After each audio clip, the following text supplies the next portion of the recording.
तो पिछले कक्षा में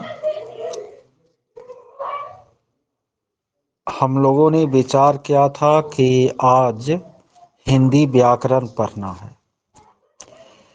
हिंदी व्याकरण की एक कक्षा इससे पहले हम ले चुके हैं इस बैच में, और उस दिन आप लोगों को हम ये जो पहला वाला पेज है वर्ण विचार, इनको बतलाए थे, और उसकी रिकॉर्डिंग जो है वो ऐप पर तो है ही, ग्रुप में भी मैंने डाउनलोड करके रात में शेयर कर दी थी और आप लोग उसे देख चुके होंगे। आज हम लोग जो दूसरा टॉपिक है व्याकरण का शब्द विचार, उन पर क्या करेंगे, चर्चा करेंगे।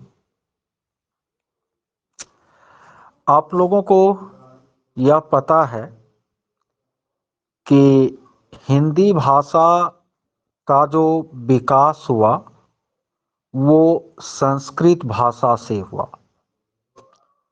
प्राचीन काल में हमारे देश की भाषा संस्कृत थी, और बाद में कुछ समाज के स्वार्थी वर्ग ने संस्कृत भाषा पर अपना एकाधिपत्य जमा लिया, और इससे जो समाज के आम लोग थे, साधारण वर्ग के लोग थे, उन्होंने संस्कृत का जो टूटा फूटा रूप है, प्राकृत, पाली, इन सब भाषाओं का प्रयोग करना शुरू किया। बाद में प्राकृत, पाली के बाद भी अबहट्ट जैसी भाषाओं का युग आया। फिर आपको क्षेत्रीय भाषाओं, ब्रज भाषा, अवधी भाषा, इन सब का उद्भव हुआ। साथ ही साथ जो इस्लाम धर्मावलंबी लोग हमारे यहाँ आए, तो उनकी भी जो है भाषा हमारे भाषा के साथ मिश्रित हुई, और अंततः आपको हिंदी का क्या हुआ, विकास हुआ। तो हिंदी भाषा जो है वह सभी भाषाओं का एक तरह से हम मिश्रित रूप कह सकते हैं। दुनिया के जिस किसी भी संस्कृति के लोगों ने भारत में शासन करने का कार्य किया, रहने का कार्य किया, तो वो अपने साथ भाषा भी लाए थे। तो इसलिए यहाँ की जो भाषा आपको हिंदी बनी, उसमें आपको सभी भाषाओं के शब्द मिल जाते हैं। तो हिंदी भाषा का जो शब्द भंडार है, उनको उद्गम, उत्पत्ति या उद्भव, उद्गम, उत्पत्ति या उद्भव की दृष्टि से चार भागों में बांटा गया है: तत्सम, तद्भव, देशज और विदेशज या आगत शब्द। तत्सम नाम में ही परिभाषा छुपा है। तत्सम, तत् मन उनके, सम मन समान। तत्सम यानी उनके समान। किनके समान? तो संस्कृत चूंकि हिंदी भाषा की जननी भाषा जो है, mother language, mother of Hindi कौन है? संस्कृत है। तो संस्कृत भाषा के जिस मूल शब्द का हिंदी भाषा में भी उसी रूप में प्रयोग होता है, थोड़ा भी उसमें चेंजिंग नहीं हुआ है, तो उनको हम कहते हैं तत्सम शब्द।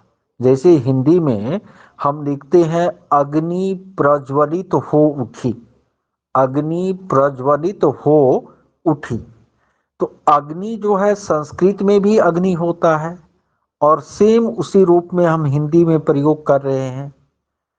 प्रज्वलन, प्रज्वलन शब्द किसका है? संस्कृत का है, और हिंदी में हम उसी रूप में प्रयोग कर रहे हैं, तो वो आपको कैसा शब्द कहलाएगा? तत्सम शब्द कहलाएगा। जैसे महावीर मिष्ठान्न भंडार, तो मिष्ठान्न शब्द जो है वो संस्कृत का है, और उसी रूप में यदि हम हिंदी में उसका प्रयोग कर रहे हैं तो वो आपको तत्सम कहलाएगा। लेकिन यदि उसका रूप बिगड़ जाए, ठीक है, तब उसको हम क्या कहेंगे? तद्भव। तद्भव यानी उनसे उत्पन्न होने वाला। तत्सम के बिगड़े रूप को तद्भव कहते हैं। जैसे अग्नि का बिगड़ा हुआ रूप आग है, मिष्ठान का बिगड़ा हुआ रूप मिठाई है, कर्पूर का बिगड़ा हुआ रूप कपूर है, दुग्ध का बिगड़ा हुआ रूप दूध है, आम्र का बिगड़ा हुआ रूप आम है, तो गो का बिगड़ा हुआ रूप गाय है। तो तत्सम शब्दों का जो बिगड़ा हुआ रूप है उसको हम तद्भव कहते हैं। उनके बाद है देशज, यानी हमारे देश की जो स्थानीय भाषाएं हैं, बोलियां हैं, उनसे जो शब्द लिए गए हिंदी में, उनको हम देशज शब्द कहते हैं। खास करके जब आप आंचलिक कथाकारों की कहानियां पढ़िएगा, रचनाएं पढ़िएगा, तो बहुत सारे देशज शब्द उसमें आपको मिल जाएंगे। तो ये जैसे कि डिबिया, लोटा, गुदरी, ये सब कैसा शब्द है? देशज शब्द, जो देश की स्थानीय भाषाओं से आए हैं। और एक है विदेशज। विदेशज का मतलब है, ये नहीं है कि केवल अंग्रेजी का शब्द, बल्कि जो भी विदेशी भाषाएं हैं जिनका उत्पत्ति भारत में नहीं हुआ, चाहे वह उर्दू हो, चाहे वह फारसी हो, चाहे वह अरबी हो, चाहे वह तुर्की हो, चाहे वह आपको अंग्रेजी हो, चाहे वह फ्रेंच भाषा का शब्द हो, तो विदेशी भाषा का कोई भी शब्द यदि हिंदी में प्रयोग में लाया जा रहा है, जैसे इंजीनियर, डॉक्टर, शहंशाह, जहांपनाह, न, ये सब जो शब्द है वो आपको विदेशज या आगत शब्द कहलाते हैं। तो आप लोगों को मैं रिकमेंड करूंगा कि जो भी व्याकरण की किताब आप लोगों के पास होगी, उनमें तत्सम तद्भव तो पहचान में आ जाएगा, लेकिन विदेशज में जो अरबी, फारसी, इस सब का शब्द का लिस्ट दिया हुआ है, उनको एक नज़र में देख लीजिएगा। आप लोग हमारी बात को सुन पा रहे हैं? कहीं ऐसा तो नहीं कि नेटवर्क सब गायब हो गया? ओके, चलिए अब हम लोग आगे बढ़ते हैं। आगे हम लोग देखते हैं रचना के आधार पर। किसके आधार पर? रचना के आधार पर, या बनावट के आधार पर, या व्युत्पत्ति के आधार पर। एक ही बात हुआ, व्युत्पत्ति कहिए, बनावट कहिए, रचना कहिए। इनके आधार पर शब्द का तीन भेद है: रूढ़, यौगिक, योग रूढ़। तो रूढ़ शब्द किसको कहेंगे? ऐसे शब्द जिनका दोनों खंड सार्थक नहीं हो, यानी किसी भी तरह से हम उसको दो खंड करें, लेकिन दोनों खंड का अर्थ यदि नहीं निकलता है, तो वो रूढ़ शब्द, यानी एक खंड का अर्थ निकल भी जाए, जैसे कि मान लेते हैं कमल शब्द है, ठीक है, तो मान लेते हैं इसको क और मल हम अलग अलग करते हैं, तो मल का अर्थ निकलता है, लेकिन क का कोई अर्थ नहीं है, तो इनको फिर हम रूढ़ शब्द के श्रेणी में ही रखेंगे। रूढ़ शब्द उनको कहेंगे जिनका हम दो सार्थक खंड नहीं कर पाए ना, यानी जिनका दोनों खंड सार्थक नहीं हो, उसको हम रूढ़ शब्द कहते हैं। और यदि दोनों खंड सार्थक हो तो उसको यौगिक शब्द कहते हैं। जैसे पाठशाला, पाठ माने पढ़ाई और शाला माने घर। गणेश, गण का अलग अर्थ और इसका अलग अर्थ। रमेश, सुरेश, संग्रहालय, मधुकर, मीनाक्षी। यानी कहने का मतलब है कि वह शब्द जिनका हम दो खंड कर पाए, लेकिन दोनों खंड सार्थक होना चाहिए। जैसे स्वागत है तो सुज और आगत, सु मने सुंदर, आगत मना आना, सुंदर आना। तो जहां दोनों खंड का अर्थ निकले वह यौगिक है। यदि किसी खंड का अर्थ नहीं निकले या एक का निकले दूसरे का नहीं निकले तो वह कैसा शब्द है? रूढ़। और जो शब्द खंड करने के बाद जो अपना समान अर्थ है उनको छोड़ करके विशेष अर्थ को ग्रहण करने, जिस तरह समास में आप बहुव्रीहि समास पढ़े होंगे, वो सारा शब्द योग रूढ़ है। जैसे बीना पानी, जिनके हाथ में बीना है। लंबोदर, जिसका उदर लंबा है। नीलकंठ, जिसका कंठ नीला है। विशेष अर्थ आ रहा है इस सब में, तो वो आपको योग रूढ़ शब्द कहलाएंगे। हाँ, साइदेश भी, शैलजोरीस। अब यहाँ पर हम नोट्स में तत्सम तद्भव का एक छोटा सा लिस्ट दिए हैं। चूंकि एग्जाम में आपको पूछ दिया जाता है, आपको 4 शब्द दे देगा, कहेगा इसमें तत्सम को चुने, या कोई तत्सम शब्द दे देगा, उसका तद्भव शब्द आपको पूछेगा। तो इसलिए इनको एक नज़र में देख लेना जरूरी है। अन्न का अनाज न, यानी तत्सम का बिगड़ा हुआ रूप तद्भव। तत्सम मीन्स संस्कृत का शब्द जिनका हिंदी में प्रयोग होता है उसी रूप में वो तत्सम है, और उनका बिगड़ा हुआ रूप तद्भव है। तो इस लिस्ट को एक बार आप लोग देख लीजिएगा। आगे हम लोग देखते हैं, 2 तरह से हम शब्दों का वर्गीकरण कर लिए हैं हिंदी के शब्दों का। एक उद्गम, उत्पत्ति, उद्भव के आधार पर 4 भेद, और दूसरा जो है व्युत्पत्ति, बनावट या रचना के आधार पर 3 भेद।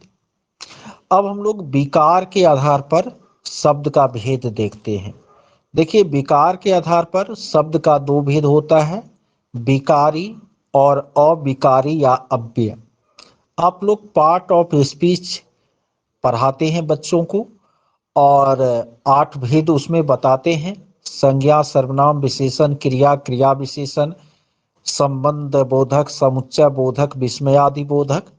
तो इसमें जो पहला 4 गो टाइप्स है, नाउन, प्रोनाउन, एडजेक्टिव और वर्ब, तो इनका जो रूप है ना, संज्ञा, सर्वनाम, विशेषण और क्रिया का जो स्वरूप है वह लिंग, वचन आदि से प्रभावित होता है।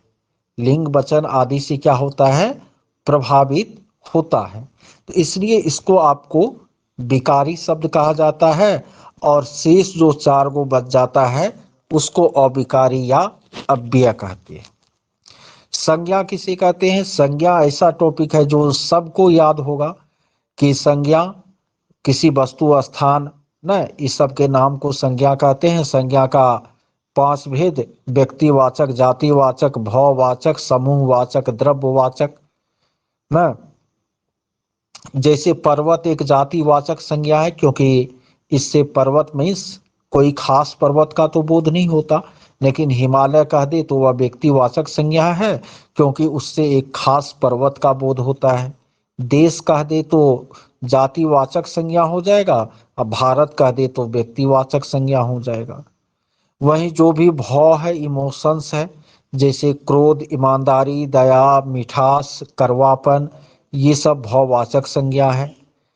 जिसमें समूह का बोध हो, जैसे कक्षा, सेना, गुच्छा, परिवार, तो ये आपको समूहवाचक संज्ञा है। और जिसको नापा या तोला जा सके लेकिन गिना नहीं जा सके, काउंटिंग नहीं किया जा सके, केवल नापा और तोला जा सके, नापा या तोला जा सके, उसको द्रव्यवाचक संज्ञा कहते हैं। जैसे चावल, गेहूं, तेल, चीनी, ये आपको द्रव्यवाचक संज्ञा हो जाएगा। तो ये 5 भेद याद ही होगा आप लोगों को। आगे जो है सर्वनाम है। सर्वनाम के आपको 6 भेद होते हैं: निश्चयवाचक, अनिश्चयवाचक, प्रश्नवाचक, संबंधवाचक, निजवाचक और पुरुषवाचक। निजवाचक में स्वयं, आप, खुद। जैसे स्वयं जा रहे हैं, स्वयं जा रहे हैं, हम क्या कहते हैं, स्वयं जा रहे हैं। यहाँ स्वयं जो है, जो करता है यहाँ पर, वो आपको कैसा सर्वनाम है? निजवाचक सर्वनाम है। संबंधवाचक जो संबंध को सूचित करे कि जो खेल रहा है, जो खेल रहा है, तो जो है वह कैसा सर्वनाम हो जाएगा? संबंधवाचक। न कौन पढ़ रहा है? देखिए, सर्वनाम या संज्ञा हमेशा कर्ता के स्थान पर आता है। कौन पढ़ रहा है, ये प्रश्नवाचक सर्वनाम यहाँ पर कौन हो जाएगा। कोई हंस रहा है, कोई जो है अनिश्चयवाचक सर्वनाम हो जाएगा न। यही पढ़ रहा था, यही जो है वह निश्चयवाचक सर्वनाम हो जाएगा। अब पुरुषवाचक सर्वनाम जो है वो 3 तरह का होता है: उत्तम, मध्यम और अन्य पुरुष। मैं और हम से बना हुआ शब्द उत्तम पुरुष हो गया। तुम और आप से बना हुआ शब्द मध्यम पुरुष, फर्स्ट पर्सन, सेकेंड पर्सन। और अन्य पुरुष में वह, न, वे लोग, ये सब आपको अन्य पुरुष में हो गया। तो ये आपको सर्वनाम का मुख्य रूप से 6 भेद होता है। विशेषण उनको कहते हैं जो संज्ञा या सर्वनाम की क्या बताता है? विशेषता बतलाता है। विशेषण का 4 भेद होता है, सर्वनाम का 6 भेद और विशेषण का 4 भेद। सार्वनामिक विशेषण, न, जब कोई सर्वनाम शब्द किसी संज्ञा शब्द का विशेषता बतलाए, जैसे वह लड़का जो खेल रहा है, लड़का यहाँ पर संज्ञा है और उसका विशेषता बता रहा है वह, न, तो यह सार्वनामिक विशेषण हो गया। कक्षा में 50 छात्र है, छात्र एक संज्ञा शब्द है और उसका विशेषता 50 बता रहा है, जो संख्यावाचक विशेषण हो जाएगा। गुणवाचक, यह नया कपड़ा है, न, वह लाल फूल है, वस्तु का गुण बता रहा है, तो वो गुणवाचक विशेषण। अब परिमाण को व्यक्त करे तो परिमाणवाचक विशेषण। जैसे सुरेश ने 1 लीटर दूध पिया, तो यहाँ 1 लीटर जो है वो परिमाणवाचक विशेषण का उदाहरण हो जाएगा। आगे है आपको क्रिया। क्रिया में सकर्मक और अकर्मक तो रात में बतलाए थे, रात में थे ना आप लोग क्लास में।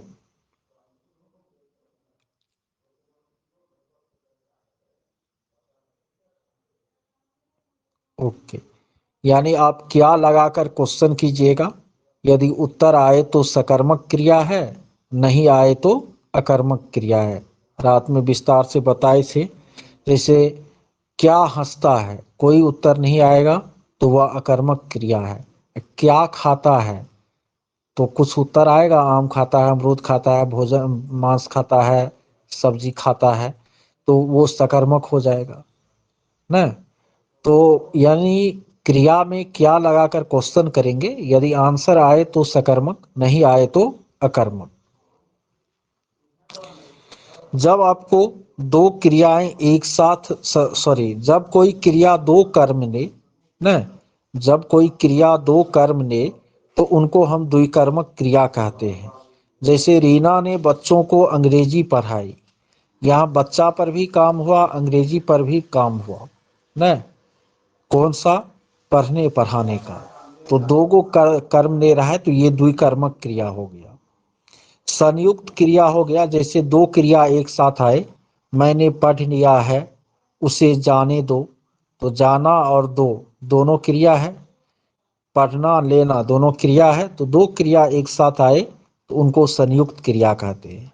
जब कर्ता काम खुद नहीं करे, किसी से करवाए, जैसे कटवाना, नहलवाना, उसने धान कटवाया, उसने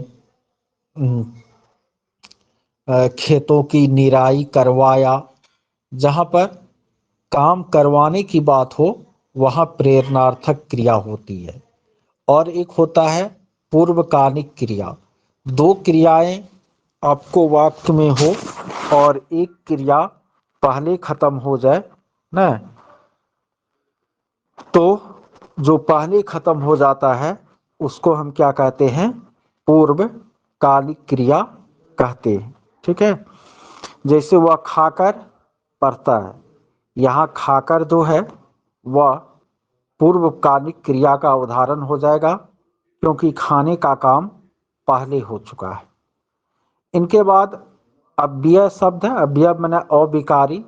तो जो भी क्रिया विशेषण या आपको संयोजक या आपको संबंध सूचक जो भी शब्द हैं या विस्मयादि बोधक, वो सारे के सारे अव्यय हैं। जैसे लेकिन, और, क्योंकि, एवं, ये सब संयोजक शब्द है ना। हाय विस्मयादि बोधक है, धीरे धीरे क्रिया विशेषण है ना। तो ये सब जो भी शब्द है वो अव्यय का उदाहरण हो जाएगा। और प्रविशेषण भी आप लोगों को हम रात में बतलाए थे। जैसे यह बहुत लाल कपड़ा है, यहाँ कपड़ा एक संज्ञा है, उसका विशेषता लाल बता रहा है, तो लाल जो है विशेषण हो जाएगा।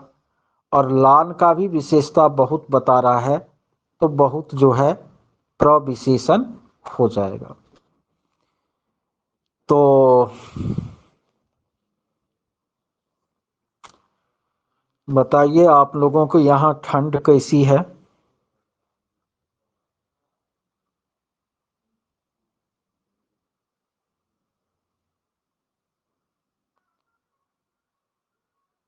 सब जगह ठंड अच्छा खासा है। आज हम लोगों के एरिया में भी, कोसी कमिश्नरी सुपौल जिला में भी ठंड बढ़ गई है। कल तो बहुत अच्छा समय था।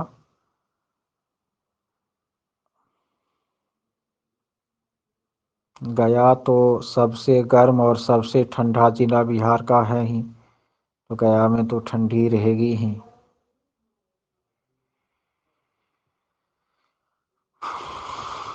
हाँ, सुपौल के बगल में अररिया है, तो अररिया भी तो ठंड रहेगा ही।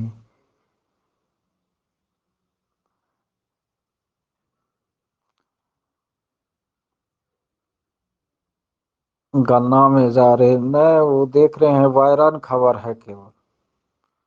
चले जाते तो अच्छा ही रहता, लेकिन ये थोड़ा सा इसको जल्दी जल्दी करवा देते ना तो ज़्यादा बढ़िया रहता। सक्षमता को इनको भी करवा के दर्जा दिए देते। मीनाक्षी, वो तो एग्जाम का सिलेबस और स्ट्रक्चर जब तक नहीं आएगा तब तक कहना मुश्किल है। मेहनत कीजिए सुरेश जी, इसी में फर्स्ट चॉइस सुपौल को चुन लीजिएगा तो अररिया से सुपौल आ जाइएगा। लेकिन ये तो ज़रूरी नहीं है कि सुपौल में आपको घर के नज़दीक ही मिलेगा। कहाँ दे देगा कहना मुश्किल है। ज़्यादा दूर देगा तो डेरा लेके रहिएगा। और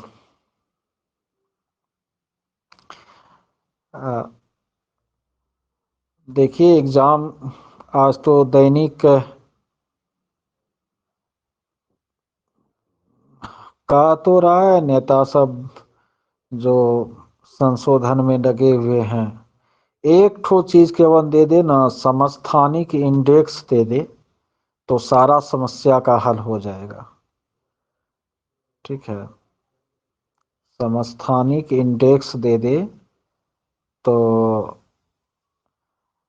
ऐच्छिक स्थानांतरण भी ठीक है, ज़्यादा ज़रूरी है समस्थानिक इंडेक्स देना, क्योंकि वो यदि दे दिया तो फिर वेतन में बहुत ज़्यादा बढ़ोतरी हो जाएगी।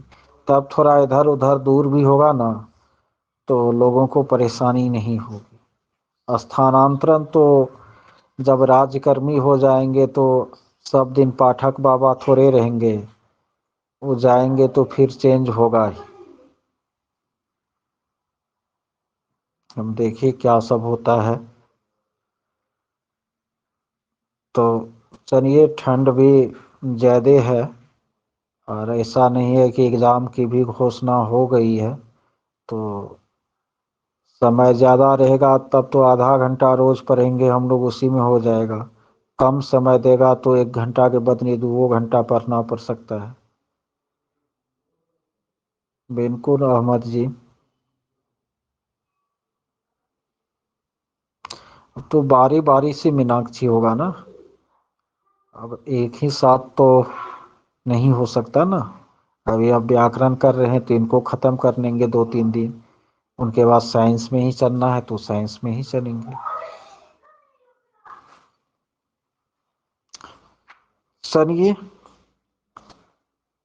तो कल तो 31 और 1 को तो आप लोग छुट्टी में रहिएगा ही पूरे साल का। 1 को तो नहीं है, 1 को इस बार कहीं अवकाश नहीं है। तो साल का अंतिम दिन कल आप लोग रेस्ट कर लीजिए। फर्स्ट रोज जो होगा देखा जाएगा।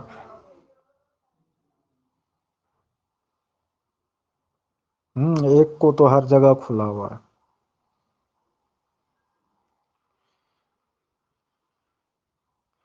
होमवर्क में कल इस व्याकरण को ही पढ़ के रखिएगा, ठीक है। व्याकरण को देख लेंगे और मैथमेटिक्स भी जरूरी है, वो भी जरूरी है।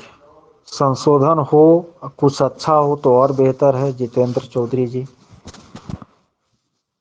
जितना बेहतर हो। चूँकि नियोजित शिक्षकों ने काफ़ी संघर्ष किया है, मेहनत किया है, आज उसका कोई स्थान नहीं दे रहा है, ये तो गलत है। चलिए, अगली कक्षा में हम लोग पुनः मिलते हैं।